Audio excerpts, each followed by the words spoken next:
must be our goal and our guide. And all that we strive for as a human family, dignity and hope, progress and prosperity, depends on peace. But peace depends on us.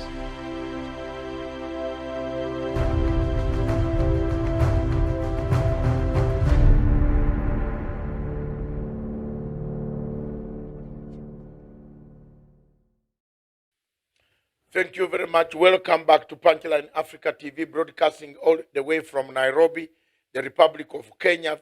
Viewers, wherever you are in Africa, this is our Plan African station, a station that looks at African issues, what ails Africa, what kills Africa.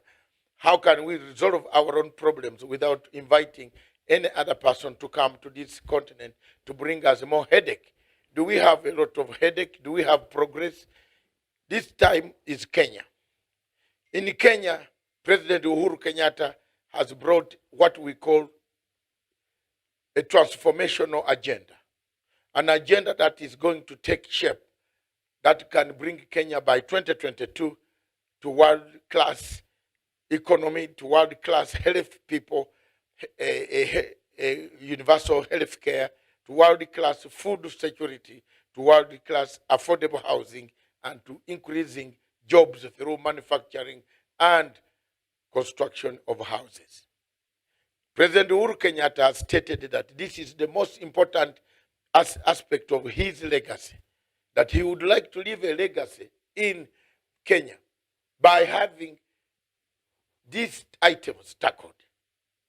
You in the county, wherever you are in this country, those representatives of ours, of the ones that are in those counties, one by one, wherever you were, in Kakamega, in Bungoma, in Turkana, in Moyale, in Mosabit, in Mandera, in Coast. Most of you know what we want to be done.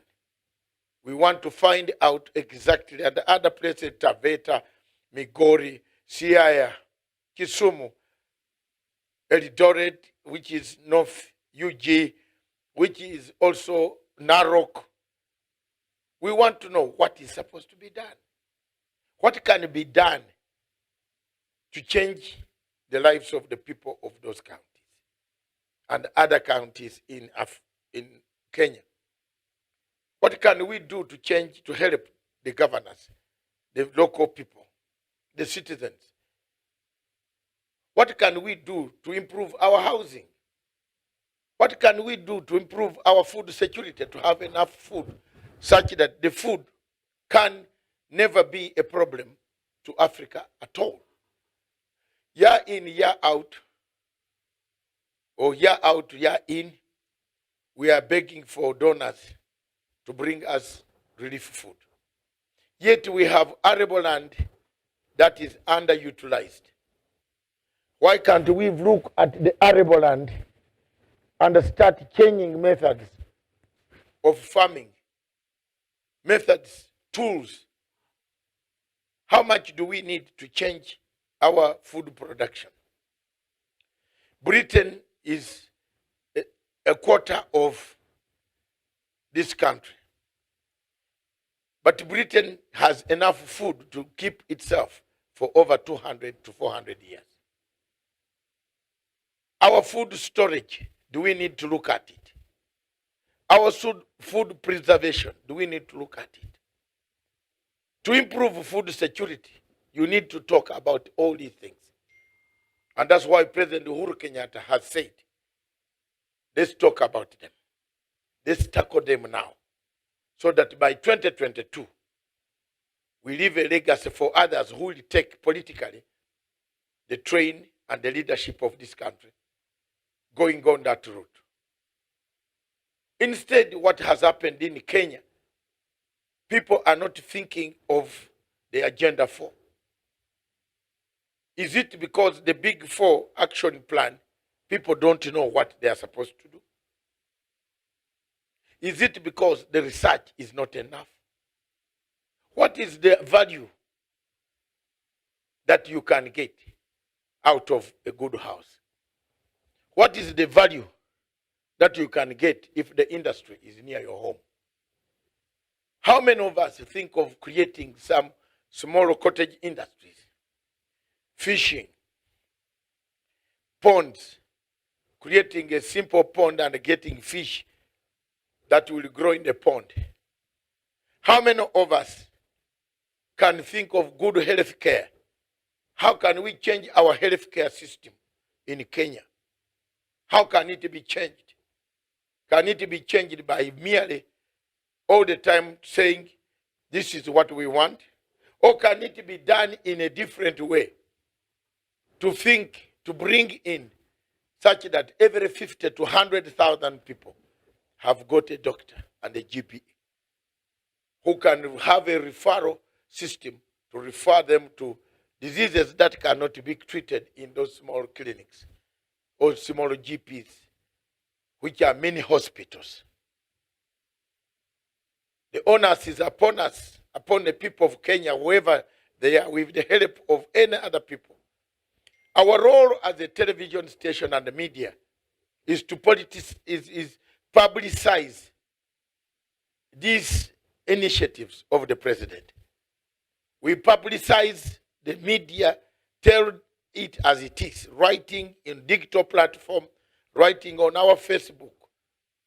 Our numbers, several representatives all over the whole counties are busy as we talk, writing and talking about the Big Four.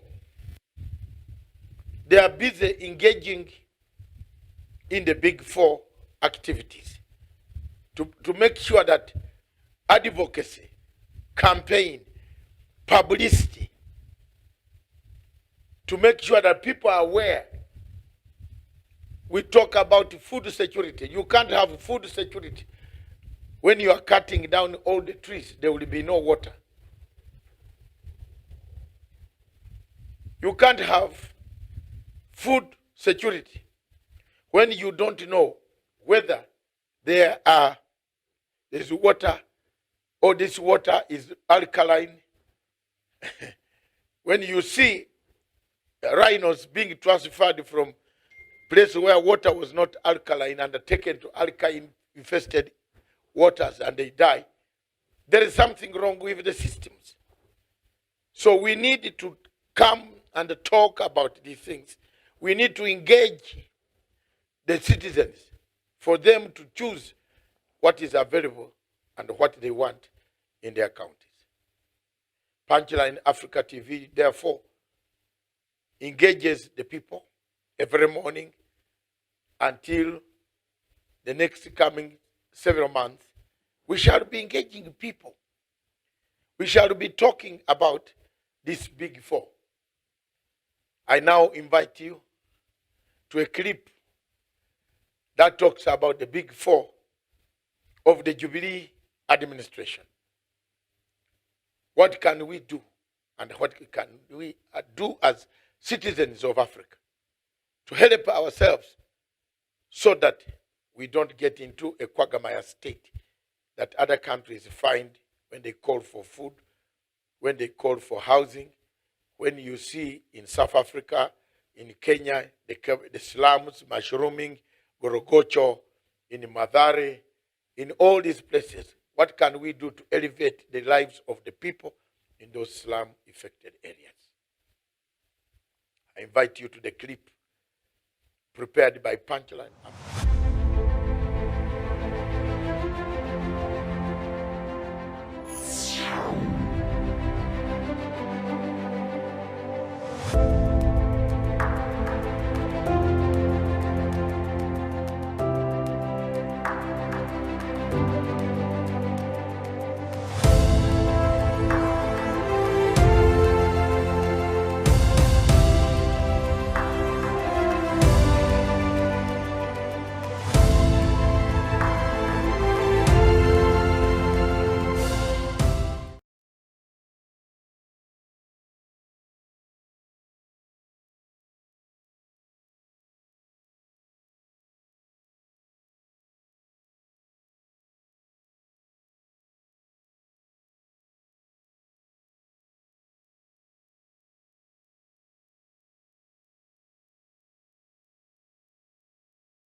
must be our goal and our guide.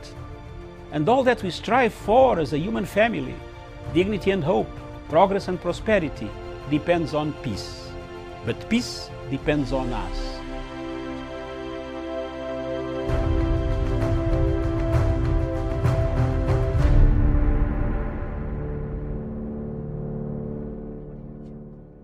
We were way ahead of them in our civilization. They set out to destroy us. And Berlin Conference put the nail on that coffin. So they gave Djibouti the same sovereignty as the United States. They gave Burundi the same sovereignty as China. They gave Togo. You see, the EU realizes individual little countries, they can't survive on the world stage. So they come together as the European Union. Now picture this now. So they cut up this Africa into the tiny little countries, small economies that could never survive on their own, but gave them the same sovereignty as the big boys. So that way, when the little bitty countries go to the world stage for the purposes of development and discussing trade, they're wannabe boxers who are being thrown into the heavyweight boxing ring every day. How do you put China in the same boxing ring with Eswatini? Eswatini has 1.2 million people. China has 1.4 billion people. And you put them on the same stage and say, go at it, negotiate. Are you with me? Yes. This is insanity of the highest order. How have we allowed this carnage to go on? When Eswatini is thrown in the same boxing ring with China and Eswatini collapses before Eswatini even gets on the stage, the world says, well, Eswatini, what's wrong with you? Why can't you take care of your people? Well, China came in and said, Eswatini, give me all your gold or else. And if Eswatini does not agree, they just go on next door to Lesotho and give Lesotho an extra $1. And if Lesotho doesn't take it, they just jump on to Togo, Central African Republic. It was all by design. 1884. They did something else in addition to chopping us up. They also set out to make the African believe that everything African was bad and undesirable, and everything Western, particularly French and British, was more desirable. We call that the legacy of colonization. Prior to that, they had started long working on the slaves. Make them think everything about them, forget anything about Africa.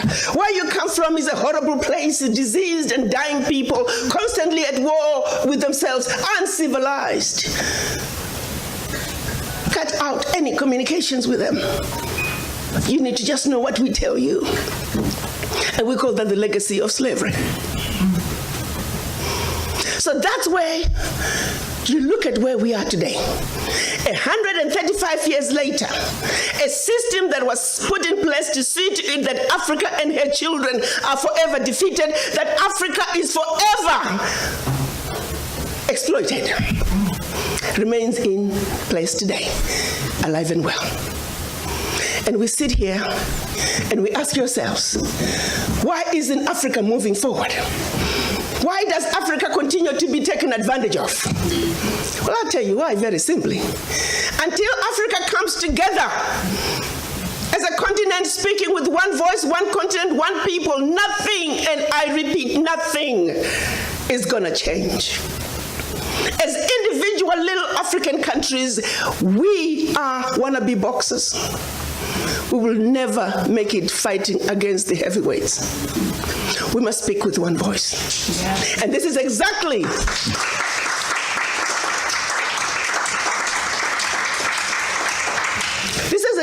what our Pan-African leaders wanted to see happen in 1963 when they came together in Addis Ababa, Ethiopia. They clearly stated, that Africa for the Africans at home and abroad, and that African Union was now. They said Africa must speak with one voice. It is the only way for Africa to take its rightful place on the world stage. Sadly, when they went to Addis Ababa in 1963, they were divided. We had two factions, the Casablanca group and the Monrovia group. The Casablanca group were saying Africa for the Africans at home and abroad, and African Union now. This was Ghana, Guinea, Mali, Egypt, Morocco, Algeria, and Tunisia. Only 7. The other 25 of the 32 who attended were the Monrovia group. They were the nationalists. They said, let's go slow. Let's kind of wait on this Pan-African thing. 55 years later, 56 this year, we're still going slow. As if it wasn't bad enough that we were divided up into the tiny little countries that we are today. The gift that Berlin Conference gave us. One other thing that France did between 1958 and 1961 in the name of giving us our independence as African countries.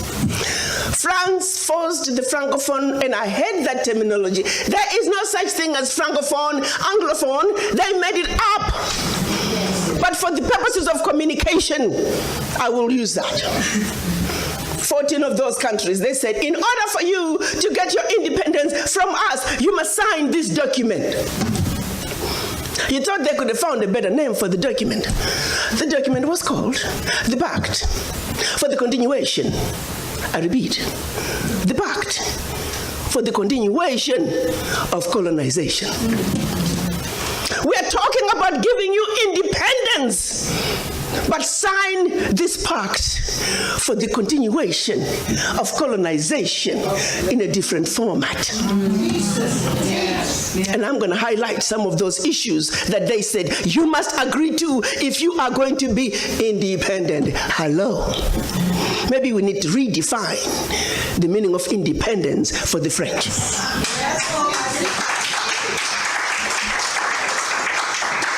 First, France said, you see, you monkeys, you don't know how to manage your money. We're going to demand that you deposit 85% of your bank reserves with the French Minister of Finance. Under the French Central Bank, under the control of the French Minister of Finance. France is then going to take your 85% bank deposits from each and every one of you. Deposit those funds in the French stock market under the French name. And you may or may not know the returns. Today, as we speak, the latest figures are saying for every 14 billion that France invests in the stock market from Africa, they are realizing upwards of 300 billion in return. Every year, year in, year out, because of these deposits from the African countries, France is taking out of Africa over $500 billion. Now figure it out. For every 14 billion, the returns on the investment are over 300 billion, and they are taking over 500 billion. So in actuality, France is taking out of Africa trillions of dollars year in and year out. From us poor people, Africans. Back to the pact. So should you want to access some of your money that you have deposited with France, you have to submit your country's financial returns. And if approved, you get to get it as a loan. You can only access up to 20% of your money year in, year out as a loan at commercial interest rates. Your own money. As if that was not enough. They said all your minerals discovered, yet to be discovered, all your oil discovered, yet to be discovered. France and French companies have the first right of refusal. If there's anything left over that the French companies do not want, your people might have. To this day. They said you will only use the currency that we created for you because you're special Africans. We call it the CFA. There was the Central African CFA and the Western African CFA, same animal. And that France is the only one that can print it for you. 1958. Fast forward. They're still printing it for us. And if you start misbehaving, they just stop printing your money. And your country's in trouble. They also said your language of instruction shall be French, whether you like it or not. That France will have military presence in your country. That your military can only be trained by France. That you can only buy military equipment from France. That you cannot have any military alliance with your neighbor. And that in the event of war, your allegiance is only to France. And furthermore, because they have military presence in your country, they can invade you without notice should they feel that the interests of France in your country are being violated. Teach, sister, teach. Speak on, sister. Fast forward, 2019, nothing has changed. The same people who have the audacity to tell us that we are poor countries, they are taking trillions out of Africa every year. And what is the African doing? Like an obedient, programmed black man, we just give in. We know the facts, but we just do nothing about it.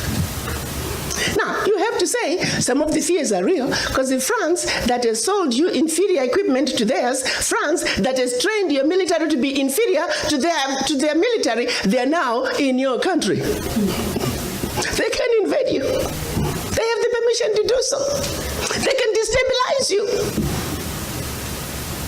And then one might say, why is it that African leaders haven't done anything about this deplorable situation? Well, let me tell you, my brother and sister, they have tried.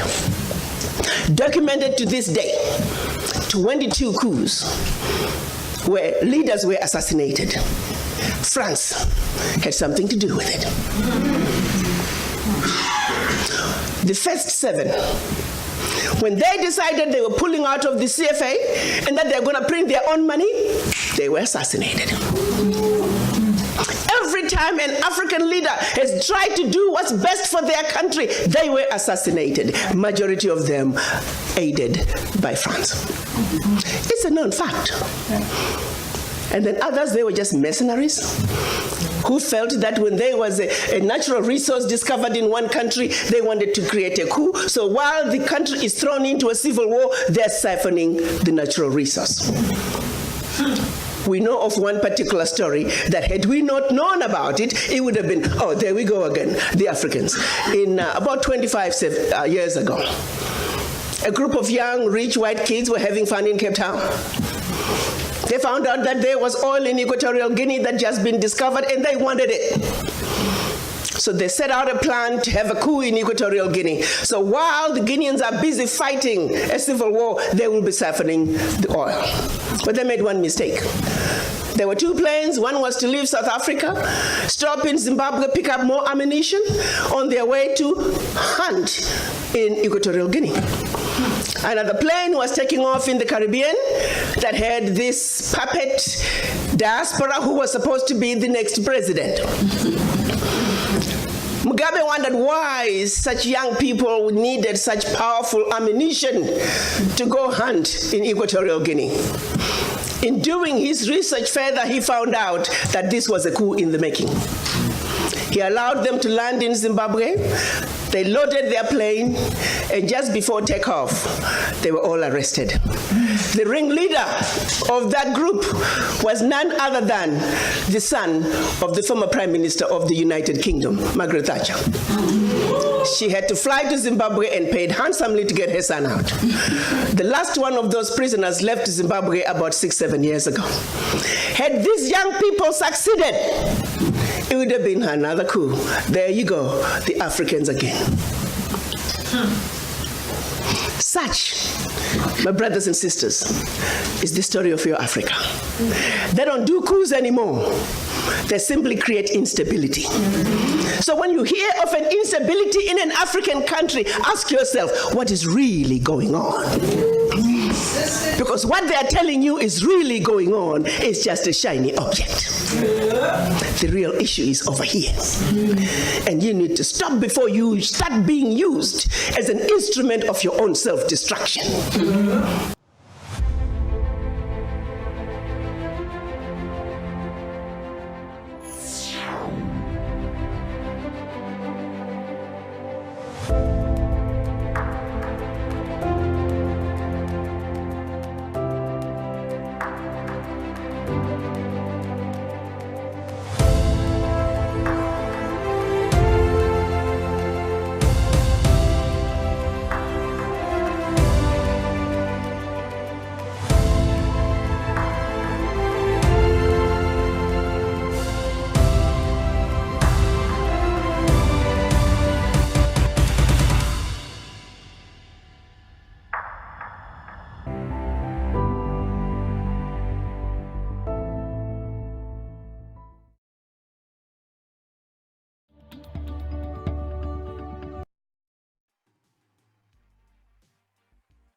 And welcome to the Spotlight. My name is Levi Kones. I want to start by making an apology to all of you that have been waiting for this program tonight. We really do apologize for the delay in the start of this program, but as they say, the show must go on. Tonight we're discussing matters African politics and just talking through the different situations in the various countries that we have in the African continent. And with me is a gentleman who is well versed on matters to do with Africa.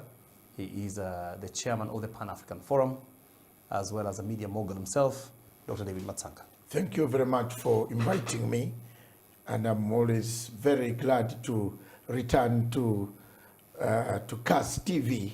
Karibu sana. And thank you very much, Chairman. Yeah, so greet the chairman for me before I forget. Yeah. Yes.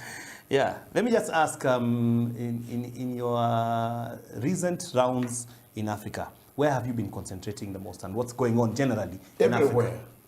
But I would have concentrated much on the conflict between Kenya and Somalia, the dispute, the maritime dispute. You remember this matter was brought to my attention. Yes. On 30th of August. And I have taken about 3 trips into Europe. Yeah. Tell us a bit about it, because most Kenyans hear to find that what the Somalis are trying to do is to own the whole coastline, including Kenya's. Yes. All the way down. The point is what's that the issue? They have to stick to the agreement that was there before. But before we could do that, somebody very mischievous on the Somali side, the Prime Minister, a Norwegian Prime Minister, he's not a Somali Prime Minister. He holds a Norwegian passport. He sold these blocks to the Norwegians. So he's trying to cover up the bad deeds that he did. He sold the country without the countrymen knowing. But that is another plank that I'm coming to. My plank was the judge. The presiding judge is a Somali national. The president of the court. I had 6 points against him. I have been interviewed by the panel from the registrar's office. I went for that interview in London, and I have done it very well. And I think, as we speak now, he might not be on the panel because his term of office is ending sometime in February. Yes. Daktari, why is this an issue now? People wonder. You know, we have been living with this. People did not. With these Somalis all these years. Yes. No problem. I mean, external forces have come in. Those who want oil. You see, Shell oil, Shell BP, Shell oil of Dutch.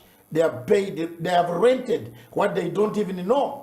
How do you rent blocks in an ocean when you don't know where they exist or not? What about if a tsunami comes to take them away? It is sad that external forces, darker forces, try to create conflict in a place where there was no conflict. There is a proxy war running around Somalia, around the East African coast, around this region, around Uganda, Burundi, Rwanda, Kenya, Southern Sudan. There are countries that are really bent to make sure that these countries go to a very big war. And that war is caused by resources. Look at what Shell and Exxon have done. They have paid Somalia yesterday for $1.7 million for renting blocks that are under dispute. You see? The other company that did all this malice is Soma Oil. And so it's basically an oil war, as you say, it's a resources issue. A resources issue based, the conflict. And the worst thing is that some of this money is going to the terrorists. The terrorists, some of the money like the Prime Minister of Somalia is linked to terrorism for a long time. I've been following him for a long time. He has been part of the terrorist sleeper cells that have destroyed, killed, brought agony to the people of Norway, Europe, London, now Somalia, and East Africa and Kenya. I'm following it, and I'm not going to keep quiet about it. So you, as a Pan-Africanist, yes, are getting involved, but others would wonder, where is the African Union in this? African Union, which one? In this one at Addis Ababa. Yes. That one went long time ago. That one is translated. If people can come and steal intelligence and here tap the phones of our presidents.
Good morning, viewers. Welcome to Punchline Africa TV, broadcasting all the way from Nairobi, the Republic of Kenya. Good morning. It's a good morning, Africa, in Kenya. And in Nairobi, the weather is fantastic. Today is nice weather for people to come in. We call upon all tourists, wherever you are in the world, in Africa, come into Kenya. Come and see what is happening in Kenya. And please, don't worry about anything. Kenya is safe. But this morning, we have special guests. A special guest, we are doing a special program on Kenya. And this program is the Big Four, the legacy of President Uhuru Kenyatta.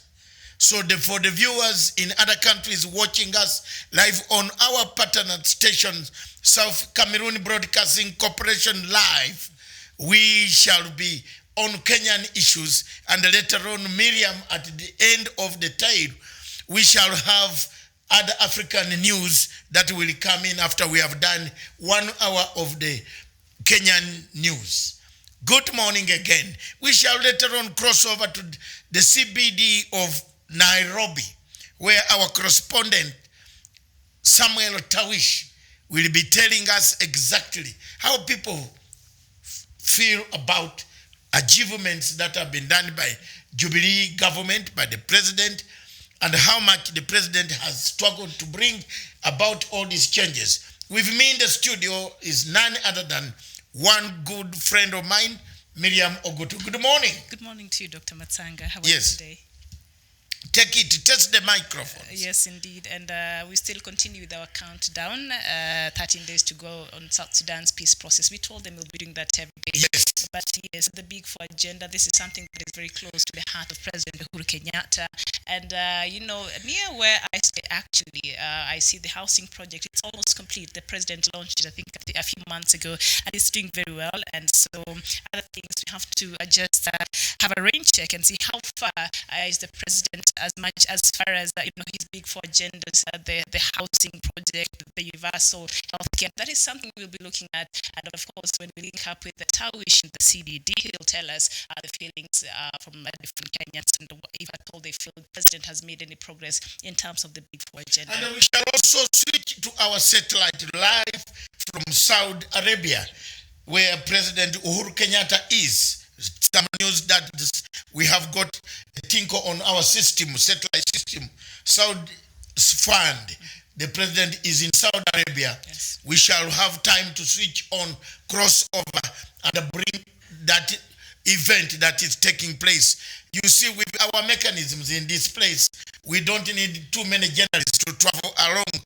We just switch our satellite, point it to that place, and we thank our brothers in South Africa, the South Cameroon Broadcasting partners with Nile Satellite in Berlin for helping us to locate some of those events.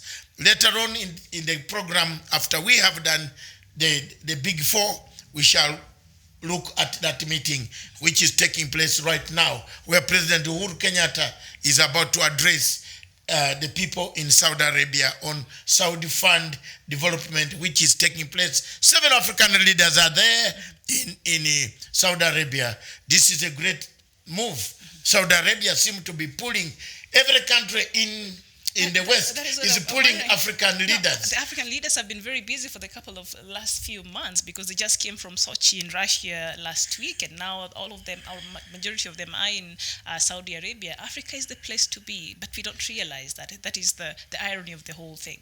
Okay, Yes. Thank you very much. Let's go back to our production team. Let's have the Big Four, the achievements, the success, the obstacles. We have 2 years to go.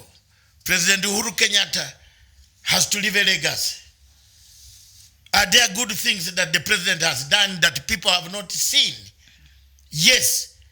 The media in Kenya seem to be focused on a negative side of what the government has done. But for us in this television station, from now onwards, we shall be focusing on the achievements, on corruption. Cases are going on health, things are moving, food security, things are moving, infrastructure, things are moving, housing, things are moving. We want to show to the wananchi, the citizens of Kenya, that these things are slowly, they have come gradually, and they are here. So if you have not registered for your NHIF card, please try to do it. There is something there. Don't keep quiet and say, what can I do with this? Every facility is here. Let's get that clip of the Big Four. Thank you, studio. Thank you very much. Welcome back to Punchline Africa TV, broadcasting all the way from Nairobi, the Republic of Kenya. Viewers, wherever you are in Africa, this is our Pan-African station, a station that looks at African issues, what ails Africa, what kills Africa. How can we resolve our own problems without inviting any other person to come to this continent to bring us more headache? Do we have a lot of headache? Do we have progress? This time is Kenya. In Kenya, President Uhuru Kenyatta has brought what we call a transformational agenda. An agenda that is going to take shape, that can bring Kenya by 2022 to world-class economy, to world-class health people, a universal health care, to world-class food security, to world-class affordable housing, and to increasing jobs through manufacturing and construction of houses. President Uhuru Kenyatta has stated that this is the most important aspect of his legacy, that he would like to leave a legacy in Kenya by having these items tackled. You in the county, wherever you are in this country, those representatives of ours, of the ones that are in those counties, one by one, wherever you were, in Kakamega, in Bungoma, in Turkana, in Moyale, in Mosabit, in Mandera, in Coast, most of you know what we want to be done. We want to find out exactly at the other places, Taveta, Migori, Siaya, Kisumu, Eldoret, which is North UG, which is also Narok. We want to know what is supposed to be done. What can be done to change the lives of the people of those counties and other counties in Kenya?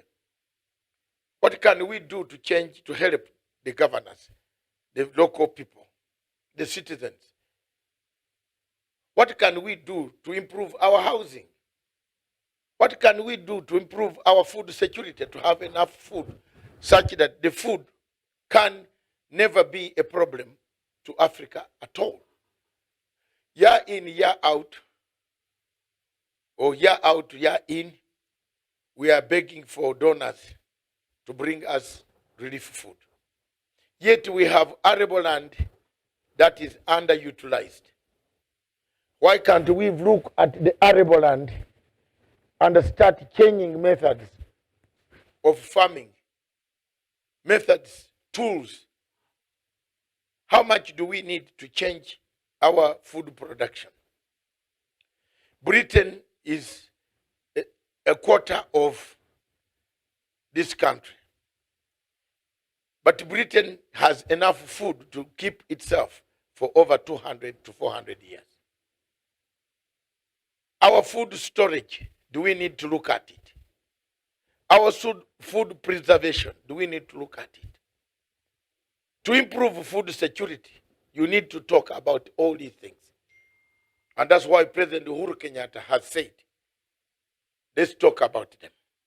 Let's tackle them now, so that by 2022, we leave a legacy for others who will take politically the train and the leadership of this country, going on that route. Instead, what has happened in Kenya, people are not thinking of the Agenda 4.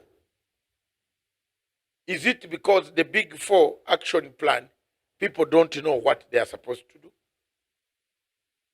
Is it because the research is not enough? What is the value that you can get out of a good house? What is the value that you can get if the industry is near your home? How many of us think of creating some small cottage industries, fishing, ponds, creating a simple pond and getting fish that will grow in the pond?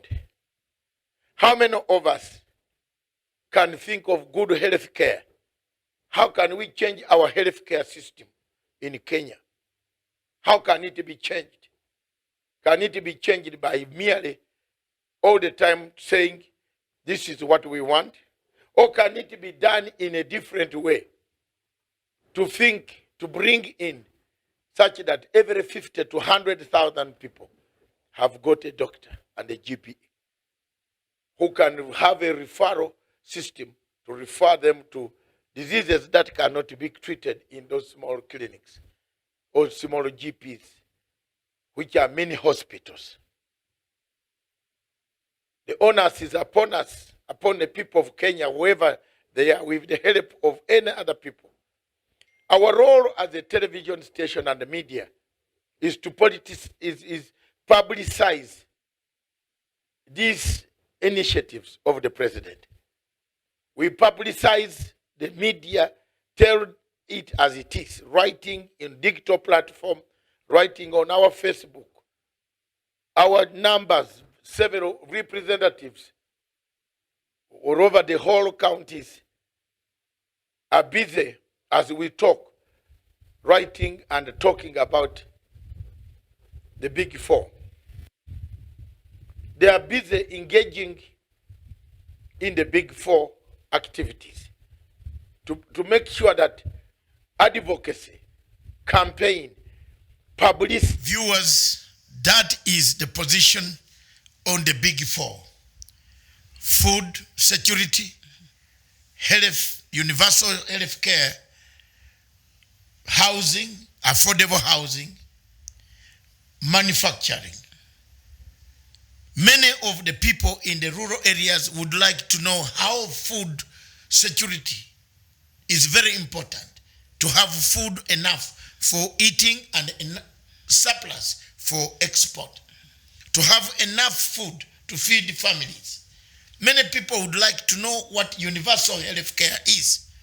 We need to start to talk to people, to tell them, to do documentaries. How is the fishing? What type of fishing can be done on a small 1 acre?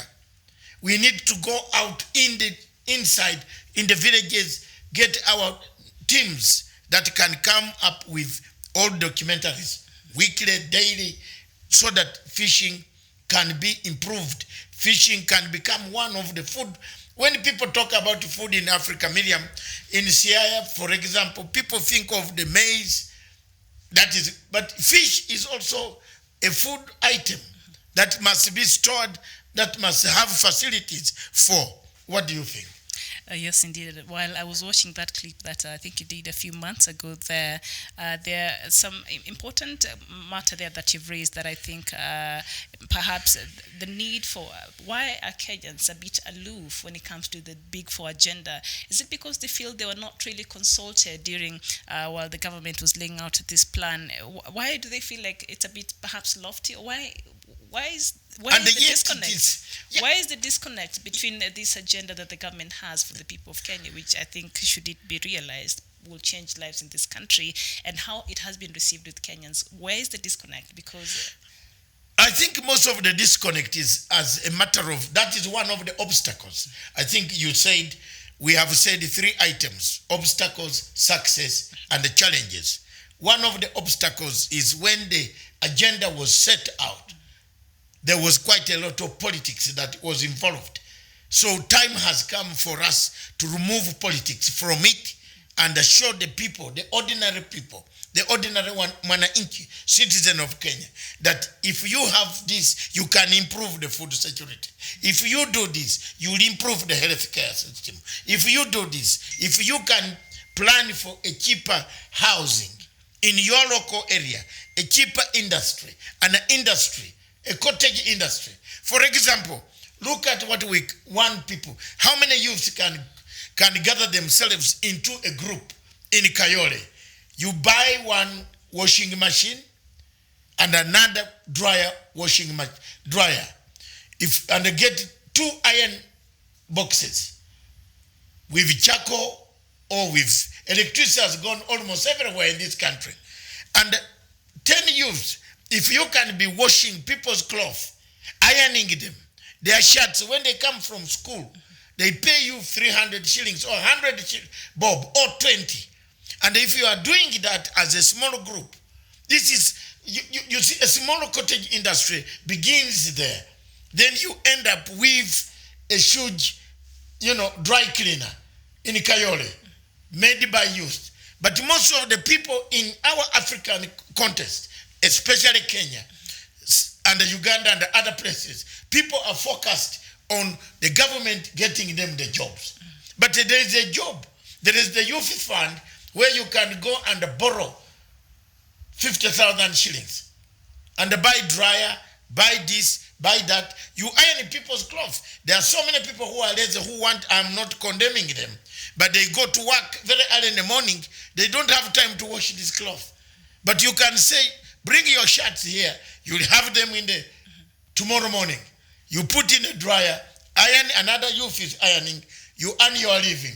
You create employment for yourselves and for the people surrounding you. So job creation, and I think yes, that could be. I don't know, in the manufacturing industry there, because when the president promised to increase the creation of jobs through the expansion of the manufacturing sector, which will be producing better goods and for all Kenyans, especially. And the Juakali industry is one of the key pillars in that will enable the president to realize this manufacturing, expansion of manufacturing sector. But also something, and we will look at that. But we come to the affordable housing. Like I said, I know one that is being almost now, finished at near Ngara, there, Park Road, which is the affordable housing.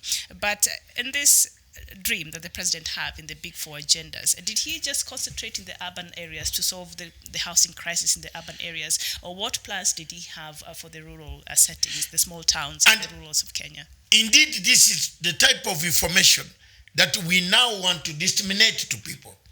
The housing nature, their priorities. For example, the food security is in the rural area. You need to grow food. You can't grow food in Nairobi.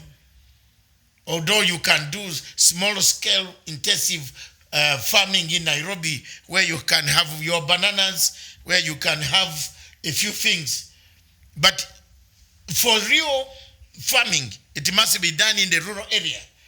So you must prioritize these four. You must pick out what is supposed to be in the rural and the urban area.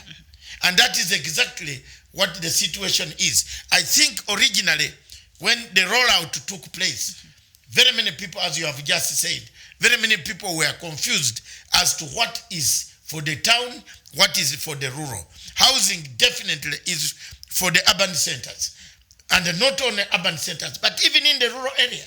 For example, if we can afford and take this housing infrastructure down to the rural areas, where a person can have 20 iron sheets and 2 bags of cement or 5, depending on what type of arrangement has come with the housing corporation, they can improve their livelihood. And that is exactly what it is. We are joined by our correspondent, Mr. Tawish, who is in the CBD. Good morning, Tawish. Good morning. Yes, good morning, Punchline Africa TV. Thank you very much. You were in, where are you located right now? I'm actually at the Central Business District right here in Nairobi, Kenya's capital. Yes, can you talk to us? How do people feel in that area, wherever you were? And what do people say, the people you have talked to, about the Big Four agenda? Well, thank you so much, Dr. David Masanga, the chief host. I'm right here at Nairobi, and as you rightly put it, of course, people have... Yes, go on.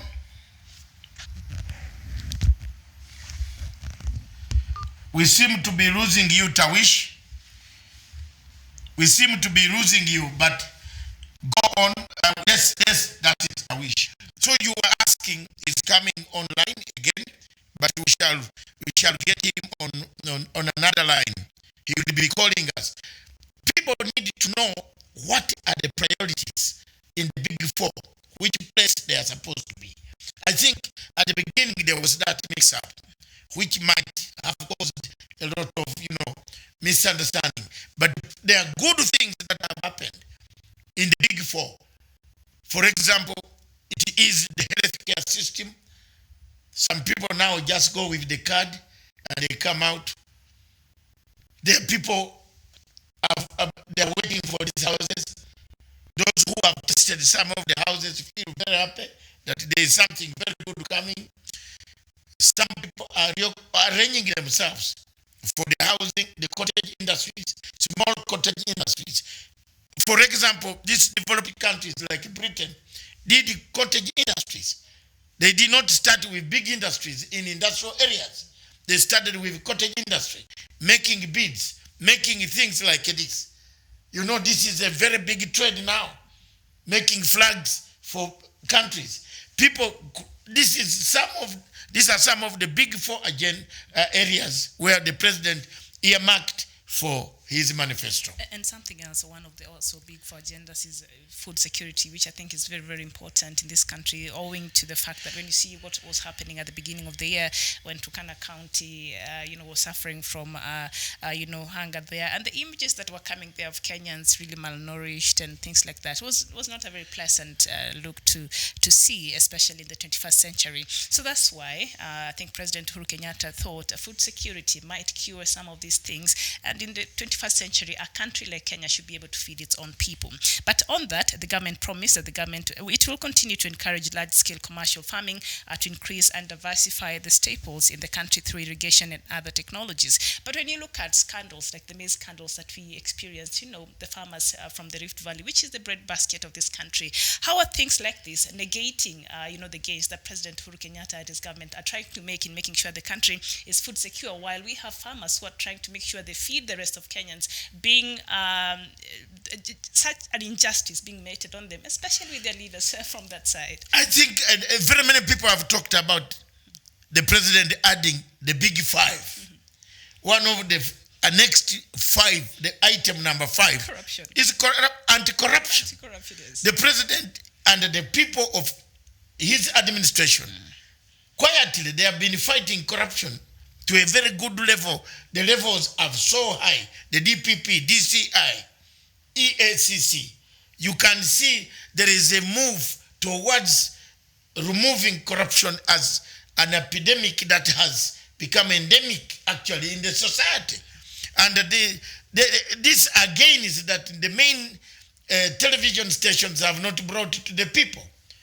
And we need more people, more of our people to understand the villages, to say, someone, for example, if you go to Mombasa, someone will tell you, no, which corruption are you fighting? You see, the governor is here. You should have arrested him. No, the corruption fight has been going on steadily and steadily. The president and the government have been able to neutralize some of the most and the worst corrupt tendencies. Some people at the moment in Kenya fear to touch money. Have you noticed that? If you try to go into this place and say, someone says, please, I have my children to look after, and I don't want to end up in Muthaiga police station. Just go and do it normally. Corruption in some places is getting out, is being wiped out. So people in Kenya should not think there is no fight against corruption. It is there. It is happening, it's taking place, and slowly, gradually, we are heading towards the eradication of corruption in Kenya. And that is one of the negative, the obstacles to the big four.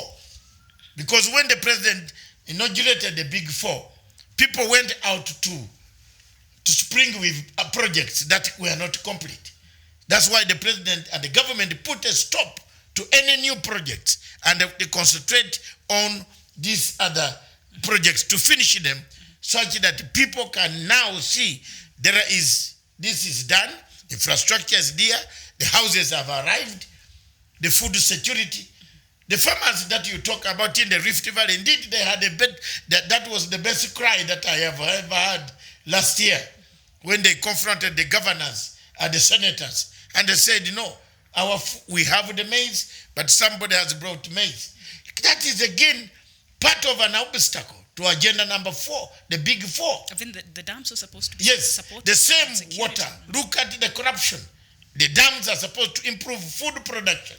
But if we have money being taken out of the dams and taken to private pockets, that is not very good. So those are some of the challenges that from today or from next month, on 1st November, we shall be talking about them.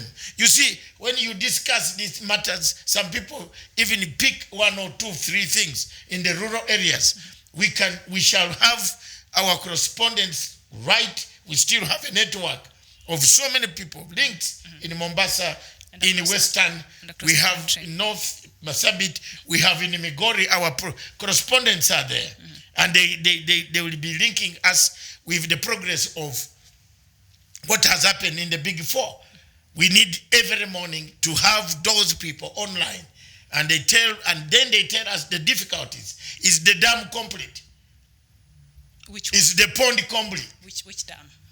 Or I'm giving an example of a dam. Miriam, I know when you talk about dams now in Kenya, we run about Ero and the Kimero dams. So case, we lost money. Every Kenyan is not happy about that loss.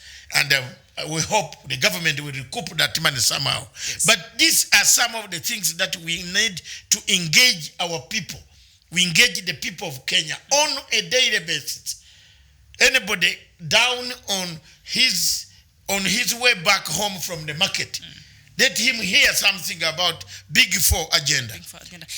We have Mr. Tawish has come back on. Hello. Yes. Sorry about that technical hitch. I suppose it's because of the imminent downpour in the CBD here. Will be the one who's causing that technical hitch. It's because of the rain. There's plenty of downpour in the CBD. Okay.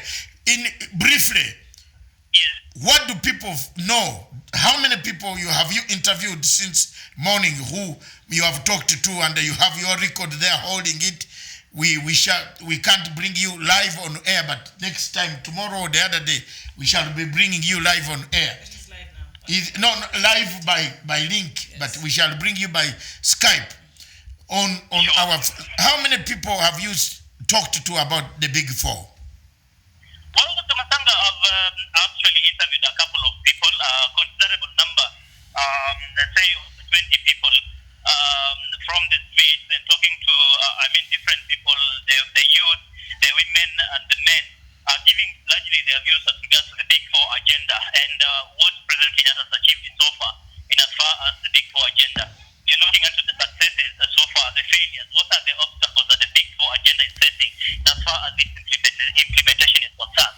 But I will tell you that a majority of the people I've talked to are content that President Kenyatta has achieved considerably well so far.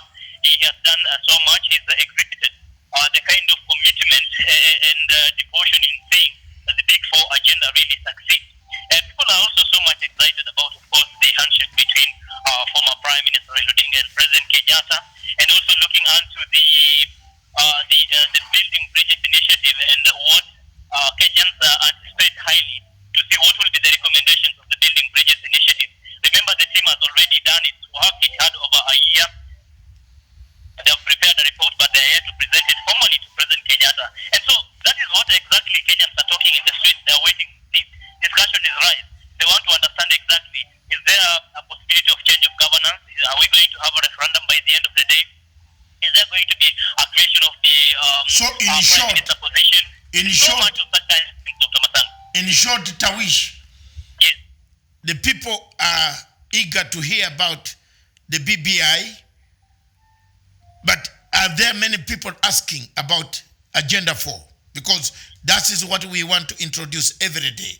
From next month, we want to talk about the Big Four, because the BBI will automatically come. Or the BBI seem to have overtaken everyone is fighting to hear what will come. But now that the president has left for the Saudi Arabia, so we will have to wait a little bit longer before the report is handed to him. So about the Big Four, what do you think the obstacles are from your perspective as an investigative journalist? Well, Dr. Masagi, in a nutshell, what I was trying to say is that the BBI, the handshake, and the Big Four agenda are like intertwined as we speak today. You will not hear people speak of the Big Four agenda and not talk of the handshake and the Building Bridges initiative, because in a way, they feel like these are two-in-one kind of agenda. They feel like the success of the Big Four agenda is also, in a way, based on the handshake and the recommendations by the BBI. Because again, when you look into the obstacles for the Big Four agenda, it's more of, for example, corruption, which of course the BBI seeks to find solution on how we are going to eradicate corruption in the country. When you talk about the Big Four agenda, for example, you talk about how we are going to unite this country. You're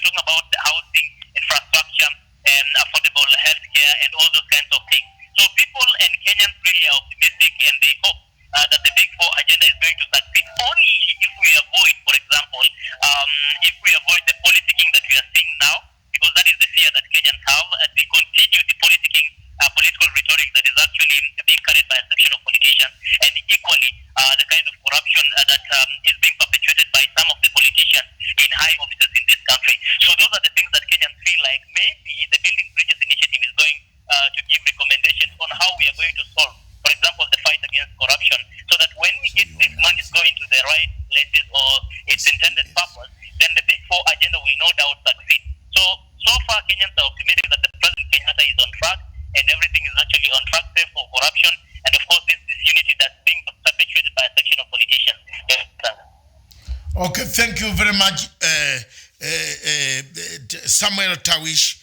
We shall return. You can now return to the headquarters, the command center of Punchline Africa TV for more discussion on the subject of the Big Four and the BBI. Yes. But we are being picked by, we have been picked by our sister station, the South Cameroon Broadcasting on the satellite.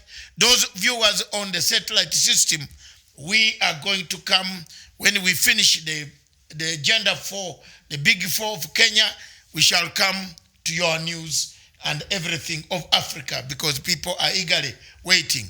But whatever you have, whatever new method you have in your country, help us also to help Kenya to change, like a farming method.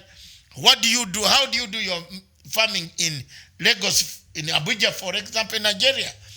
Are there big farms? Are there small farmers? Just talk to us in Kigali. How did Rwanda manage to feed itself? And we cannot manage to feed ourselves. So these are some of the comparisons that we want. But meanwhile, we shall concentrate on educating, talking about the Big Four. Any questions, Miriam? Yes, indeed. I have, I think, two questions that perhaps Kenyans would like to get an answer to out there, Doctor.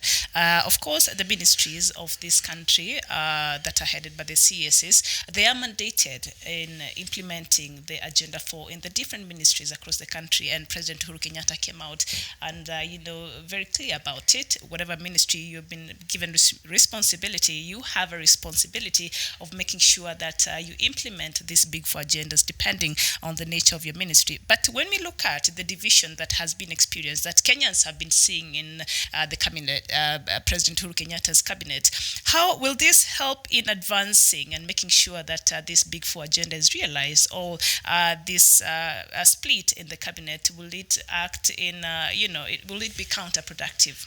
That's a very valid question that those viewers of ours in Kakamega, Bungoma, they have been asking. In fact, 2 days ago, people were asking us about why is the president keeping some people are not explained about the Big Four agenda. Instead, people have put politics. That's why we want to change the narrative. We want to talk about development rather than politics, because the politics is going to come, whether you like it or not. Kenya's constitution gives you mandate by 2022. The politics has to be there.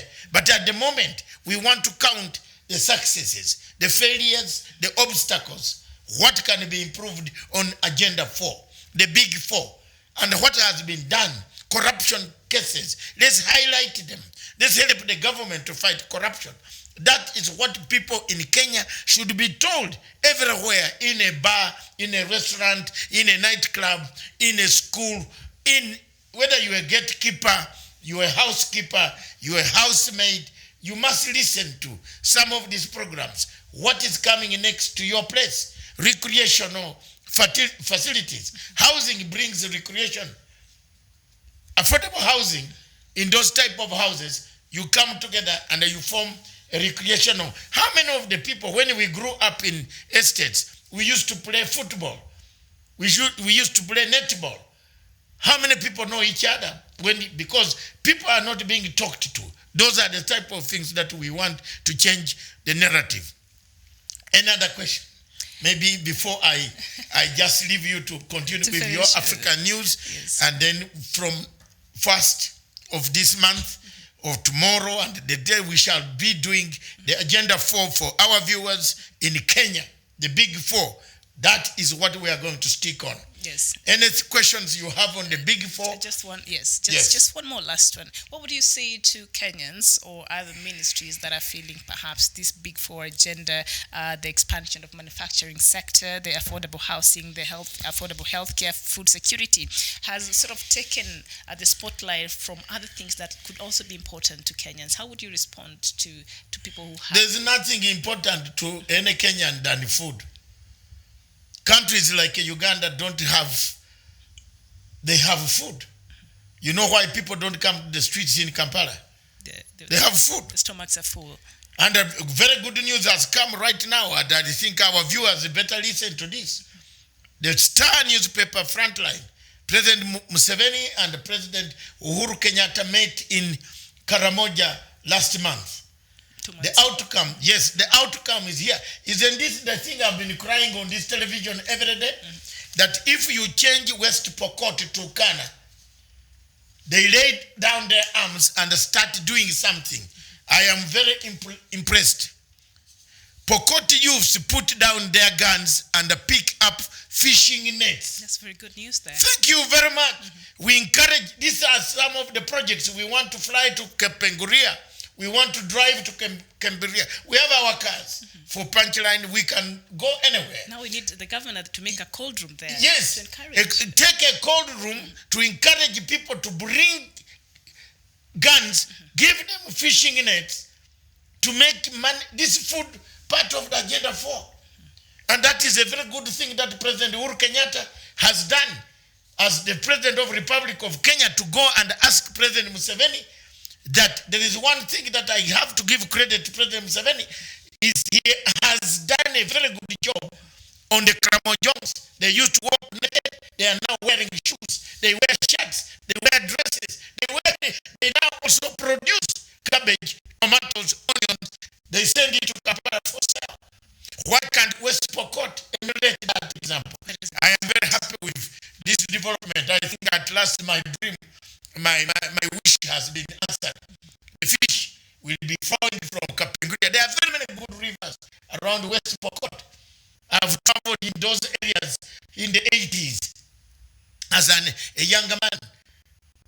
And I don't ask how, but I was a young man. I traveled in those areas, rigged areas, all the mountains, all the way up to Karamoja, back to Kidepo, back this way to Kana, back to Chebukube, all those areas in Bukwa. I know what goes on around that place. But it is a good sign that the big fold is sinking slowly. So if we encourage youth of this nation, there will be no violence in West Pokot. Thank you very much, viewers. I now leave Miriam to engage herself and engage the people of Africa. Those on the satellite, tune our satellite. Our satellite is a Euro satellite. You pick us on Go TV. We are told we are seen on Go TV. You've seen that? On Zuku. Zuku, yes. Zuku. Sorry, not Go TV. Zuku. Yes. Every evening we are on it. So like this program now is going to be broadcast live on Zuku. It's live right now. It's live right now. If you have Zuku in your home, enjoy David and Miriam on the Big Four. Yes, and the channel will be SCBC, the South Cameroonian Broadcasting live for those abroad in Saudi Arabia. I can see Moses Kuria has already indicated here. They are there in Saudi Arabia in a meeting. They are watching. Thank you very much, Kuria. Enjoy and support the president, whatever you are doing. I think you will bring in the president is addressing a conference there, and you will be linked by the satellite. God bless you. God, I am off. Take a briefer, but Miriam will continue with all international news, African news stories, and the headlines, making headlines. in the Kenyan newspapers. But that is what we shall be doing every 2 hours, every day. All From right. 1st of November, we shall be talking about, we shall bring in guests to talk about food security. We shall bring in guests to talk about health care. One of the things before I leave is the health care that the government of Kenya take benchmarking. Few people, that the president take few people to go and see the British National Health Service, NHS. That's it. Your Excellency, you would have solved all these problems. And for the food security, they could go to Israel. Yes. That could be a good place to Yeah, start. a good place. But on health security, on on health matters, universal health care, don't spend too much money. Because most of the money has been eaten on travel and this and that. Take a few people to sit 1 month or 2 months, study the health care system of National Health Service. Bring it here, such that every 100,000 people or 200, they have a doctor, a GP, a man on a motorcycle, some of the diseases might not arrive in the hospital. Somebody feels a sore throat, he's in hospital. You waste a lot of time queuing there. But if you have the system of GP, where a GP, some of these smaller diseases are solved within the rural areas, in a clinic, that's it. Thank you very much, viewers. Enjoy, Miriam, and enjoy. I hope you are Yes, indeed. I have a lot. You are going to talk about news. South Sudan. Yesterday we had a very good topic. We have to, and also news from Cameroon, Guinea-Bissau, Zimbabwe, Guinea, Ethiopia, Burundi, South Sudan again, the DRC. So we have a lot in store for you. So please do not go too far. Thank you very much. God bless.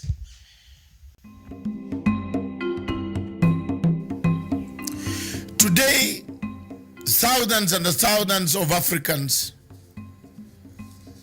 and many countries in Africa have conflicts. Notably, from Libya, Cameroon, Nigeria, Biafra, and the Boko Haram, to Democratic Republic of Congo, of where we have seen a resurgence of the past military and conflicts coming back in that country.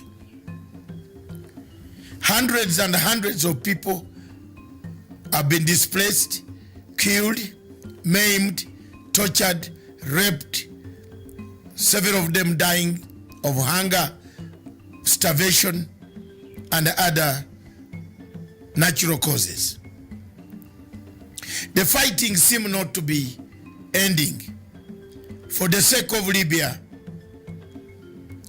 the Libyan recognized international government is under siege in Tripoli from another faction recognized by Egypt, France, UAE, and other countries. Whereas the one in Tripoli is recognized by the UN, it has been bombarded, has been strangulated, and many millions of Libyans are dying of hunger, lack of water. The water system has been cut off. The bombardment goes on. In Democratic Republic of Congo, we've seen more of active rebel activities returning to the region after some silence has been observed. When we come to Cameroon, we see millions and millions of Amazonians slaughtered. Yet, when you come to Biafra, again millions and hundreds of millions and millions are worried, displaced, tortured by the Buhari regime.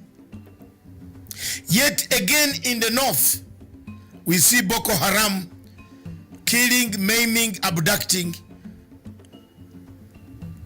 and burning down villages in the same Nigeria. When you cross over to Central African Republic, the same is the history that has littered Africa. While all these events are taking shape, Africa is silent. Africa is not making enough efforts to find a solution to what is causing the problems in Libya, in DRC, in Cameroon, in Nigeria, Biafra, and now you add in Khartoum, Sudan. As people die, the people of Africa have no answers, have no solutions. There is nothing to bring an end to the conflicts that have killed Africa. We seem to be new ones manufactured, old ones reignited, encouragement coming from external powers. One power that has been seen in the shadows of all these conflicts, especially the one of Libya, that has escalated in the Sahara region of Africa is France. When you come to Democratic Republic of Congo, the same country is in the shadows. The war can be seen is France. When you come to Cameroon, in Amazonia, the one behind that has the key to bringing peace is France. Therefore, our question as Africans, why are we silent? Why are we not saying enough is enough of the wars? Thank you.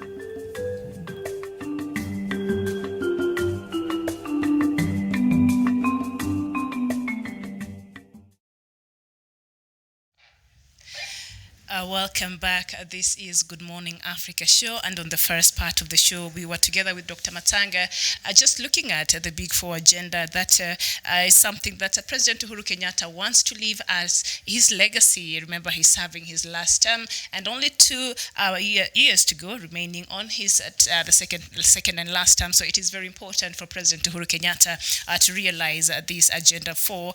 So right now, Dr. Matanga has just left. So now we just get into the business of talking about Africa and what is making headlines across Africa.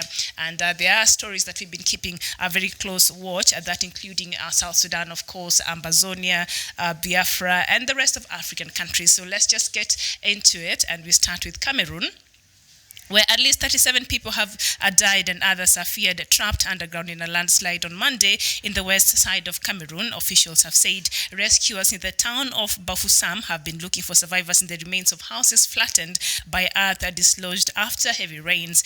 Regional Governor Fonka Augustine said people had built homes on unsafe ground despite government warnings. And of course, the heavy rains have continued beyond the regular rainy season, the Reuters news agencies have reported. And we go to Guinea-Bissau, where Guinea-Bissau's president named a new prime minister on Tuesday, a day after sacking the entire cabinet. And President Jose Mario Vaz fired the whole cabinet on Monday, having been involved in a power struggle with his own party since he became president in 2014.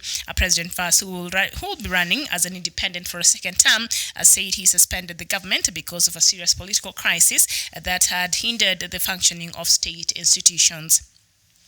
And we move to Zimbabwe, where the country will roll out a new bank notes and coins 4 months after it reintroduced its own currency, the Zimbabwean dollar. The country has faced biting cash shortages since 2016 and abandoned the use of the US dollar as its official currency a few months ago as a way to stabilize the economy. Most people use mobile phone money to pay for items with their debit cards in a country which is once again reeling from high levels of inflation as well as severe shortages of fuel, power and water. The central bank says the new notes will begin circulating within a fortnight.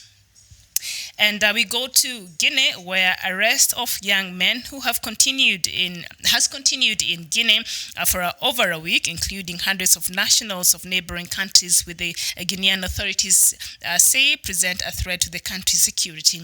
The arrest comes after deadly demonstrations last week protesting a planned change to the country's constitution to allow for President Alpha Conde to stand for a third term. And we go to Ethiopia, where police in Ethiopia's Oromia region say 359 people have been arrested across the region on suspicion of involvement in the violence that, as some say, was the result of ethnic and religious tensions last week. Officials say 67 people were killed in the unrest that broke out after an influential Oromo activist and journalist Jawar Mohammed said that attempts were made to endanger his life by removing his bodyguard. The police chief in Oromia, Kefau Tefera, told BBC that the number detained could increase as investigations into the violence continue. Mr. Akefiola also said that the 3 churches as well as a mosque had been burnt down during the unrest. As a senior official of the Orthodox Church said on Monday that more than 60 of the church's followers had been killed. And we go to Burundi, where security forces have arrested 23 local officials of one of Burundi's main opposition parties, the National Freedom Council, following the attempted murder of a government official, a party official has told AFP news agencies. On Thursday, an unidentified man shot a local administrator in the back, according to the administration source who requested anonymity, and that adding that the victim had managed to flee. The NFC's international representative Aimo Magera has now said that the government had used the shooting as a pretext to purge the opposition. The NFC's international representative Aimo Magera said that the government was using this, of course, as a pretext to purge the opposition, something that the government has come out to refute. And we go to South Sudan, where South Sudan on Tuesday invited investors to show interest in 14 blocks newly discovered, 14 new oil blocks that has been discovered. Petroleum Minister Daniel Awo Chuang told about 600 prospective investors during the South Sudan Oil and Power Conference in Juba that blocks will be licensed competitively from next year. He said Juba hopes to establish a data room for the blocks in 2 months or before licensing them on a competitive basis from early 2020. The government hopes to interest financiers and new investors in the sector, especially those with strong linkages to other segments of the economy. South Sudan currently produces 175,000 barrels per day, and about a third of the potential 500,000 despite the sector being largely unexplored. And still in South Sudan, and the Office of the President has cancelled a directive allocating 18 crude oil cargoes to a company that reportedly supplied the army with goods. The cancellation comes after approximately $600 million deal was leaked last week. In a letter dated 21st of October 2019, the Ministry of Finance directed the Ministry of Petroleum to allocate 18 crude oil cargoes to MS Means General Trading LLC. It cited a letter that had been written under the directives of President Salva Kiir as the basis for the use of crude oil as a payment to the company. This caused public outcry, with some members of the public questioning the legality of the deal since the legislature was not involved. And we move to another news where now there seems to be some IGAD wrangles and services at the Intergovernmental Authority on Development, IGAD, could be crippled following a stalemate on who becomes a chief executive officer and a chairman of the bloc. Normally a calm organization focusing on Horn of Africa's political scene, members seeking to lead IGAD for the first time since its formation in 1996 are agitated. The spark occurred 10 days after when Ethiopian Prime Minister Abiy Ahmed, the current chairperson, appointed his former foreign minister Wokmen Gebeyehu as the executive secretary. Wokne is supposed to take office on November 1st, according to details contained in the appointment letter.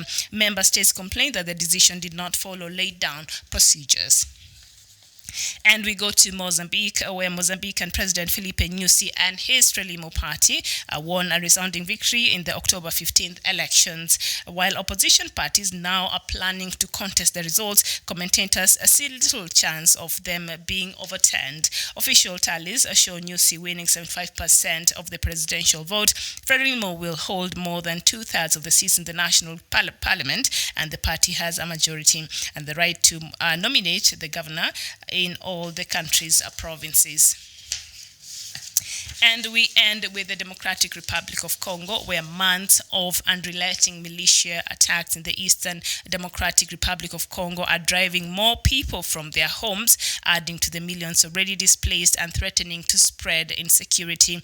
Elsewhere in Africa's Great Lakes region, observers warn this week people fleeing the conflict lagged small children and possessions as they trekked across the DRC's eastern border into Uganda, Rwanda, and Burundi.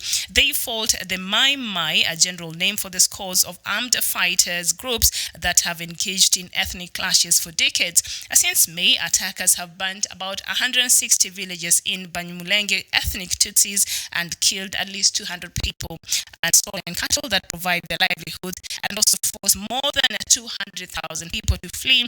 This is according to Congo Today, a non-profit group that promotes peace and reconciliation among Congolese tribes. Now, with an eye towards ECOWAS regional security, military leaders from Burundi, Rwanda, Tanzania, and Uganda met last week in DRC's eastern border town of Goma, and they were expected to commit to a joint operation against rebel forces, but they did not come to terms. So that is just some of the news making headlines across Africa this morning. This afternoon, actually, it's just a few minutes past 12 midday here in Nairobi. I think it's 12:30. It's 12:30 p.m. here in Nairobi. So thank you so much. We have about 30 minutes to just go through these news making headlines in Africa. So of course, the news that we just ended with, and yesterday, if you were joining us for the Good Morning Africa show, I think we also talked about it.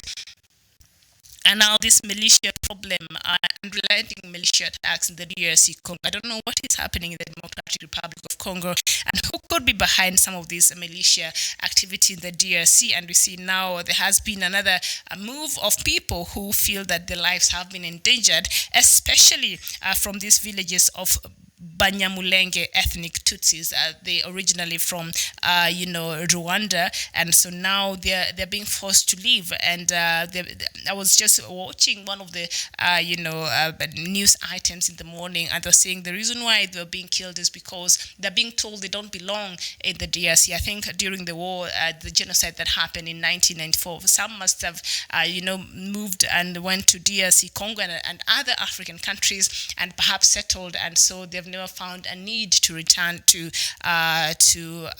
Burundi, to Rwanda. So now they're being targeted there in the DRC, and this has become a very serious problem. And remember, DRC Congo and Rwanda don't have the best of relations, so I don't think President Paul Kagame will receive this news very, very well, and perhaps this will continue to escalate the tension that continues to exist between these two countries, because the ethnic group that is perceived to have come from Rwanda is being targeted in these villages there. And we see 200,000 people have so far fled. This is according to Congo Today, which is a non-profit group there in Congo. So it is, yesterday I think we were talking about where the countries from the Great Lake region wanted to to offer security and form this coalition that will offer security to the DRC and see how they can help in mitigating this militia from spreading from other parts of the DRC. And these countries included Burundi, Rwanda, Tanzania, and Uganda. So they met last week, and just yesterday here we were talking even in the evening show, and we're saying, has these four countries that form the Greater Lake, have they, seen an opportunity now again? Because unfortunately these crises in the different African countries, especially the civil wars, as much as they come in with a huge price tag for the people who are involved and in the country, the players that sometimes come in the name of trying to help and restore normalcy in these countries, they come in with a very different agenda and interest, because somehow they're going to gain. There are countries who will be willing now to sell arms to these countries who will be wanting to come in to fight, to help in containing the militia. There are now other institutions and NGOs who are now seeing an opportunity to, be providing the food there and the help there. So there are different players who are actually, unfortunately, if you see even the cases of South Sudan and other countries who are still reeling for months, years of civil war, and that's just trying to come out of it, you'll see that they're not, people out there who are benefiting from such chaos will not allow for these countries to know peace, as in the case of South Sudan and now the DRC Congo. So by these countries coming in and saying now they want to help DRC to fight against these militias, and the United Nations came out and said, you know what, we already have like an 18,000 man on the ground wearing our blue helmets, and so I don't know, 18,000, and you still see the spread of militia. 18,000 is a huge number, of army from the United Nations. So why is it that still there is an increase in militia activity? Because the United Nations, they have enough intelligence that they would have known this is something that is happening, and who is, and they would have sent their troops in these places that are volatile to try and contain the situation.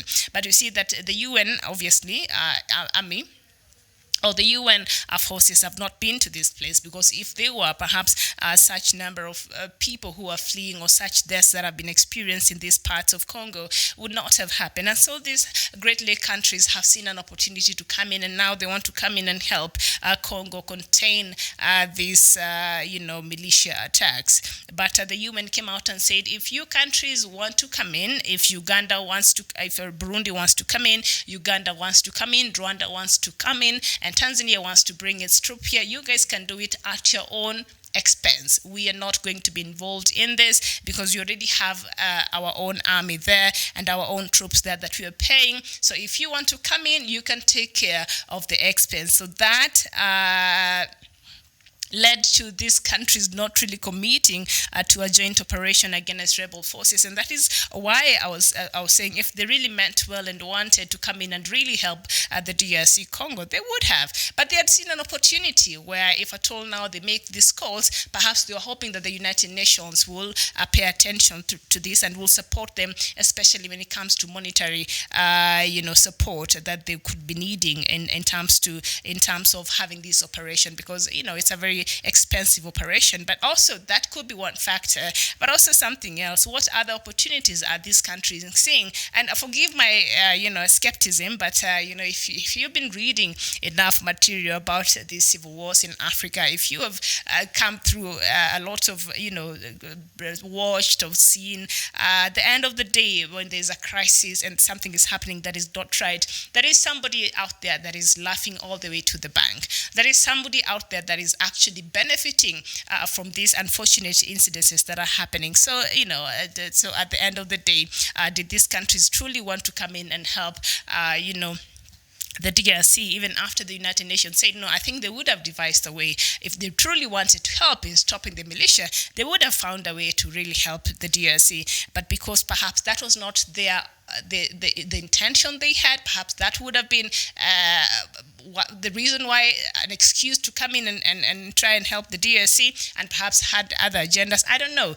But once they met and they wanted to talk about it, and they did talk about it, but they were expected to commit to a joint operation against rebel forces, but they did not come to terms. They did not agree in how they were going to work. They did not agree on the structures. They did not agree on the modalities. They did not agree at all. So you wonder why were they even meeting in the first place? So what was the intention? What were they expecting to get in return?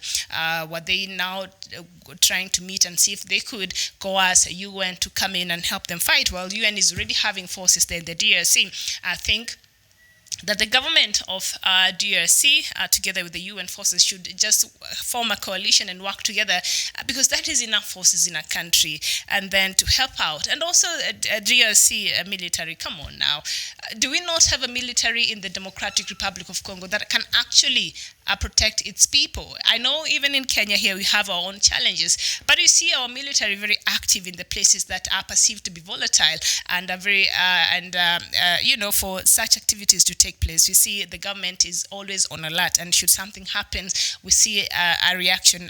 Unfortunately, sometimes we're more reactionary than when it has happened. That is when, okay, now, so what do we do? So we don't always we're not always at our best when it comes to preventing some of these things. But you see, when it comes to things like terrorism and militia activities, it's very unpredictable. So that is a challenge, a new emerging challenge that not only Kenya, DRC, but other countries in Africa and indeed across the world have to contend with, and that really threatens the security of the world. So that is just what I think in the DRC Congo and what is happening there. If these countries, if Rwanda, Tanzania, Uganda, or Burundi wants to help, to come in and help DRC, if they truly, that is why they really want to go into that country, I think they'll find a way to make that work. So the fact that they do not even agree on the terms, that tells you perhaps they had other things at stake or other ideas as reasons why they wanted to come into DRC and have their troops there drawn from the different countries.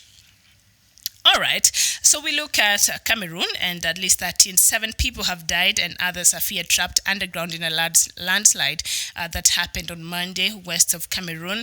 So we see a lot of deaths there from Cameroon and a town called Bafoussam.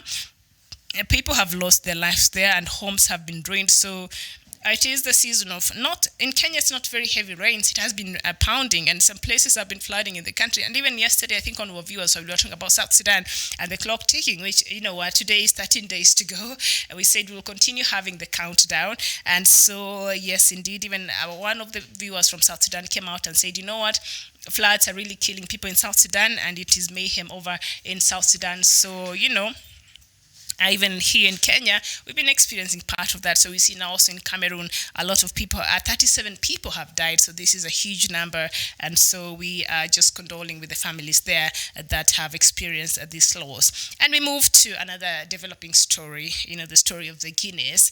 And now Guinea-Bissau's president has named a prime minister yesterday. Remember, he sacked his entire cabinet on Monday, and President Jose Mario Vaz, fired the whole cabinet on Monday, and having been involved in a power struggle with his own party since he became president in 2014. That seems to be the same case that is happening here in Kenya. President Uhuru Kenyatta is receiving a lot of opposition, and guess what? It is coming from his own backyard. The members of parliament that were elected in the same party, and the people who he is with in the same government. He's been receiving a lot of opposition from that. So it appears this has been the case in Guinea-Bissau. And so President yesterday on Monday fired the entire cabinet, and yesterday he was able to reappoint a new prime minister. But this prime minister had already served before there in Guinea-Bissau. So I don't know what are the new ideas he brought, or maybe it's just a political patronage, or he needed somebody who would just, a yes man to come and replace the person that was there before. I don't know what is happening in Guinea-Bissau, but this is definitely a story that will continue to bring you on. Of course, election. The presidential term for President Vaz already ended in June. 23rd of June this year. His 2-year term, it's normally 5 years, 2-term there in Guinea-Bissau, it ended. But due to the instability that was going there through an agreement with ECOWAS that mediated this process, it was agreed that elections should be pushed, and it will be happening next month. And now President will be running as an independent for a second term. His first term ended. And said he suspended the government because of the serious political crisis that had hindered the functioning of state institutions. It's very interesting. When you have people who are supposed to be working for you, you have appointed as president, but, wrangles and people taking sides, and that is exact same thing that is happening here in Kenya. President Uhuru Kenyatta's cabinet is split into half. So as we were having that conversation, you have the Big Four agenda, because these ministries plays a huge part in making sure that this agenda is realized. So when you have a split cabinet, how are you going to realize, the dream of how is President Uhuru Kenyatta going to realize his Big Four agenda dream, while the people who are supposed to be implementing and who will be playing a very big role in terms of making sure that this comes to pass are already split in the middle. So it's not serving the country. And we've seen the wrangles that have been going on in this country. And honestly, Kenyans are tired. And there have been calls by Kenyans, urging the president to fire some of these cabinet secretaries that might not be loyal and might not be in tune with his dreams for Kenyans. So I guess that is the situation the Guinea-Bissau president, Mr. Jose Mario Vaz, found himself, and now on Monday fired the whole cabinet, but reappointed a prime minister that had also served previously there in Guinea-Bissau. So the elections are due next month, and they were supposed to have happened in June, but due to the instability in the country, they were postponed. And so let's see, this is a story that I will be following for you. And the next there, Guinea, and arrests of young men have continued in Guinea for over a week, including hundreds of nationals of neighboring countries, with the Guinean authorities say present a threat to the country's security. Remember, President Alpha Conde's term in office ends next year, but he's saying, no, I think I've been doing a great job for the people of Guinea, so I want to allow myself have more unconstitutional time, and the third time crisis now that we find ourselves in Africa here. So he wants to change the constitution to allow him a third term. If you had 10 years, man, is that not enough to serve a country? Being a president is already headache enough, or what is really going on here? So the fact that the president, made these calls that he wants to change the constitution to allow him to stand for a third term, this course has been causing a lot of protests in the streets of there in Guinea, Conakry there, and especially young people are not really impressed by this move by President Alpha Conde. Unfortunately, a lot of our leaders are normally out of touch with what is really happening, down there. So calls like this would make a person with a sober mind stop and say, okay, fine. So what is the best thing for this country? Because things like this can make the country go down to the dogs, and we do not want to see another situation of that. In Africa, we have enough of those situations. So the government of Guinea there has continued to arrest a lot of young men and women who have been protesting against this move by President to want to allow himself more time in office. So also that is a story that we will continue to keep you up to date with. And so we go to where now? Burundi, and security forces have arrested 23 local officials of one of Burundi's main opposition party, the National Freedom Council. I don't know what is happening in Burundi. It's just chaos after chaos. And as we've said here before, it's very difficult to get news from Burundi because the government has stifled the media in Burundi, and any international media outlet that was operating in Burundi was shut down. So we rely on some, few sources there. But it is said that now the government has gone after 23 opposition officials. Burundi is gearing towards an election next year. So next year we'll seem to be having a lot of volatile elections that we'll be having, and elections that we will be keeping, a very close eye, including the Ugandan election. And Burundians are supposed to be going to an election next year. And of course, the country, due to its humanitarian record,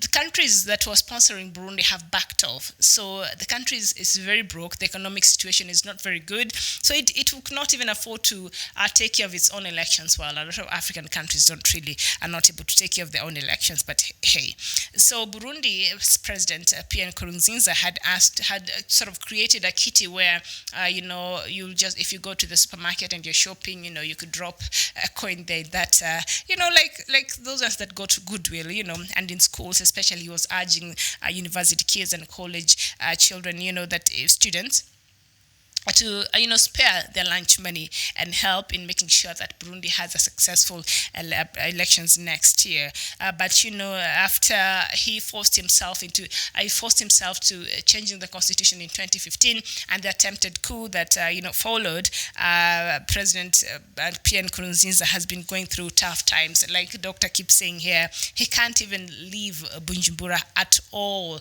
because he fears should he even go for another heads of state meeting anywhere. Like now here, African leaders are in Saudi Arabia. They just came from Sochi, Russia the other week, and now they're in Saudi Arabia. What's really happening here? These people, I don't know, sellouts. I don't know what are they looking for? What will they be bringing to us? They bring us all these wonderful shiny gifts, but with a very heavy tag on it. So let's just wait and see what was the purpose of this meeting in Saudi Arabia. And so, well, President Nkurunziza cannot afford to go to such trips because, hey, he fears should he leave Burundi, a coup might happen in his absence, like that happened, to the first president here in Africa of Ghana, the Kwame Nkrumah. He was ousted while he was on a trip abroad. And several other attempted murders happened, assassinations happened before finally he was, removed as the first president there in Ghana. So he fears, Pierre Nkurunziza fears. So he's been ruling with a lot of paranoia, and he's just clamping down on anything that looks like has a dissenting voice there. So now he's arrested official opposition party members, and also the other day he arrested the authority there arrested journalists who are trying to cover a story between some rebel group there in Burundi and the government forces. And so the journalists are just going to go get views from the witnesses and the people who are fleeing the scenes there. And so because of doing that, the government of Burundi said, you know what, you are a threat to the national security. So this national security tag is something that a lot of governments, especially led by dictators, use so much to clamp down down on free speech or anybody who could be having an alternative idea on what is really happening or could be criticizing the government of a bad leadership and bad governance there. They can't take it. And so we move to South Sudan. Of course, 13 days to go before the unity government is formed. And now, on Tuesday, like seriously, listen. On Tuesday, South Sudan invited investors to show interest in 14 blocks newly discovered. All right. Now, Petroleum Minister Daniel Awow Chuang told about 600 prospective investors during the South Sudan Oil and Power Conference in Juba that the blocks will be licensed competitively from next year.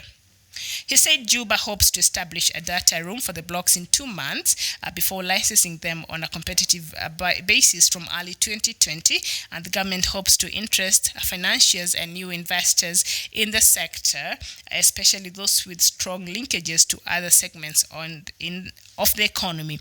Now, South Sudan currently produces 175,000 barrels per day, about a third of that potential, which is at around, it's supposed to be producing about 500,000 barrels per day.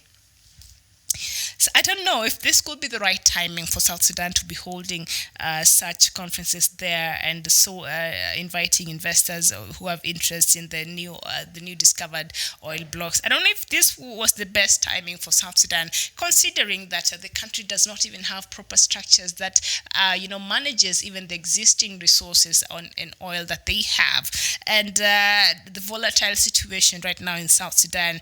When I don't know if it is a good thing for South Sudan, but it was the timing okay that the government thought with 13 days to go to the Sudan's unity government to be formed, signing and coming together, and the Vice President Riek Machar moving back to Juba, and seeing that there's some peace and some normalcy so that even normal business can resume in South Sudan. Was this the right timing for the government to call in investors who, according to the Century Report, a lot of these international companies have been taking all from the profits that South Sudan has been making so far?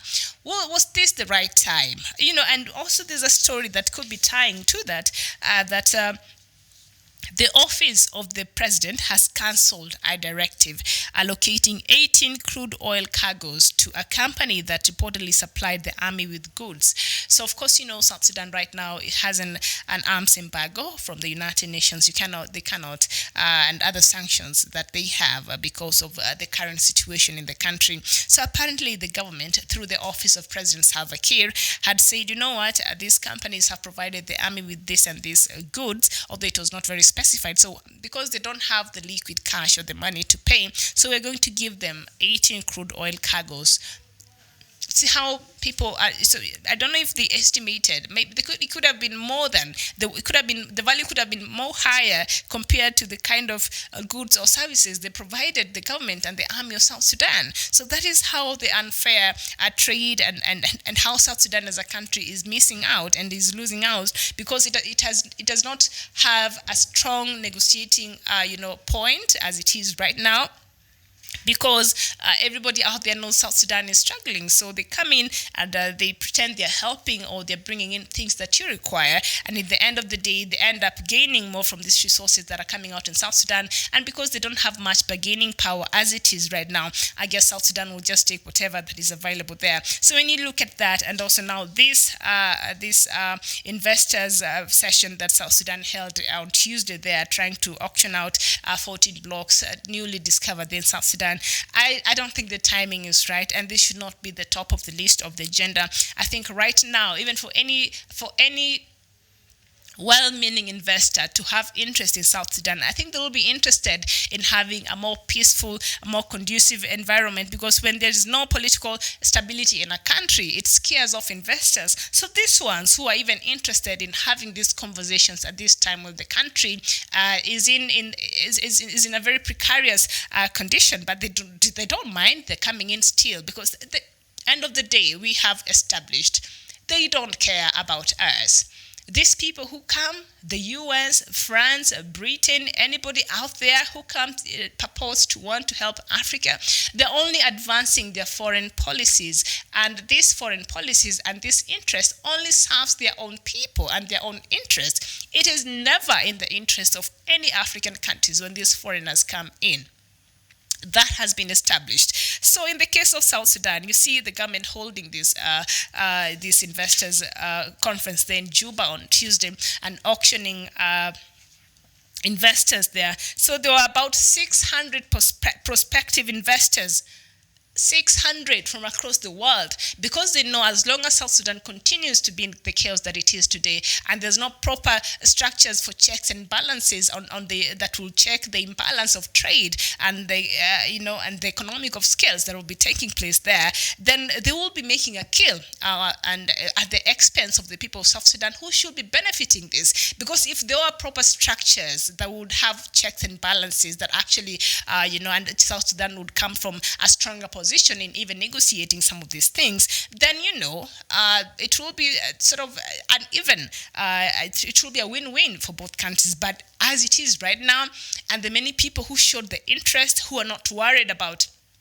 the volatile situations, because according to the Century report, so many companies, especially from out there, and I'm sure all the investors were from either China, Britain, or some country in Europe or the US, like out there, because they're the ones who have big interest. And it has been established that they get to, they get to benefit a lot when the country is like that. So no wonder over 600 of them showed up in this conference on Tuesday, not caring that the country is perhaps not in the right place right now to even for you to come in and start drilling oil there, while it's already having problems in managing the already existing, the already existing wealth that it has in the name of oil and other resources that South Sudan is endowed with. So the fact that they don't even care about that, all they see is oil and the opportunity they have to gain in South Sudan, that should tell us something. So I think it's a good thing for South Sudan, but I'm just concerned about the timing of this all. So it does not augur very well with the way things are stand now. So it is 13 days to go before we see before the deadline of the signing in that will allow for the unity government to be formed in South Sudan. And as you said, we'll continue with the countdown, and we will be bringing you the latest as we continue to receive it there. So that is just what I think. It is a good thing that South Sudan's government thought they will bring in investors and see they show interest in these 14 oil blocks that have been discovered. But the timing is a bit off for me. So they're saying these people, if they give the license, they'll start drilling by early 2020, that is January, February there. Come on now, can we talk about peace? What if this 12th of November, we don't know what will happen after that, and we don't know. And so as the situation is right now, come on, South Sudan government, can we just make sure that things are okay first in the country before we bring all these people in that are only will act in only destabilizing the country, who don't even mean well for the country? Can we first, make the situation conducive for the South Sudanese out there who wants even to come home, who wants to come in and home and invest, who wants to come back and build the country? Can we form this unity government first? That should be Agenda 1, Agenda 2, Agenda 3, rebuilding the country, forming this unity government, and making sure there is a conducive environment in the country as a whole, so that South Sudan can flourish as it should have been so far. Since getting its independence in 2011. All right. So anyway, I think Mozambique, President Nyusi, of course, the elections that were held in October 15th left the incumbent President Filipe Nyusi. He won with a 73% landslide win there. But now, of course, he has the Frelimo party, but now the opposition has come out and want to contest the results in court. And the courts that are normally very loyal to the president. So, of course, critics have come out and said there's very little chance that the Renamo party will even win this,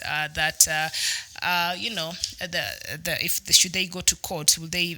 I mean, it will. There's very little chances that the result will be overturned. So that is also a situation that we are keeping. Will be keeping very, very closely and updating you with. So I want to thank you so much for your company today. Thank you so much for being with us. At the first hour, we were with Dr. Matanga, and we looked at the Big Four agenda and how far the president is doing with achieving this, and what are some of the obstacles and the questions that Kenyans would want answered out there. And in this at the last part, I was looking at what's making news headlines in Africa. So thank you so much for engaging with us. This has been Good Morning Africa show. My name is Miriam Ugutu, all the way from the Kenya's capital here in Nairobi. I wish you a very, very good day. Enjoy the rest of your day, or good morning if you're just waking up, or good evening in case you're just going to bed, and we'll see you later. Thank you so much.